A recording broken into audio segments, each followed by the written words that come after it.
আজা কো যে আমার সব ভুল টুল বড় হিসেবে মাফ করে দিছি যা। এখন তোর বড় ভাই তো আমার ডাক দিয়েছিল, ডাক দিয়ে কইলো তুই যদি এখন এই ব্যাগ থেকে না বাড়াস তুই সাতশোতে একবার আনা হয় না আসলে রে বড় ভাই তো ব্যাগ ধরা ভুল হয়ে গেছে। আচ্ছা তুই না বড় ভাই যা কো যে আমি আমার ভুল বুঝতে পারছি, যাতে ক্ষমা করে দে যা। আচ্ছা এ বন্ধু তোর ছোট ভাই তো খুব ব্যাধ, আমি যা কইলাম আর কইতেছে যে বড় ভাই টাইম নাই, যেই না পাবো তো ভেঙেই ঘুষেবো। হ্যাঁ কি কস?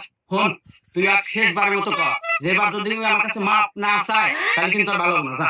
আচ্ছা না বন্ধুরে কামল না, তোর বড় ভাই এত বুঝলাম যে তুই ওর কাছে মাপ চাচ্ছু, এর নাম মানতেছে না। ও কইতেছে তুই যদি এখন এই ব্যাগ থেকে না বাড়াস তোর বলে এখনই মানতে পারি। কি আমি এত আগে মাপ ছিলাম আর মার দিত না, ও বড় ভাই টাইম নাই, ওকে এখন আমি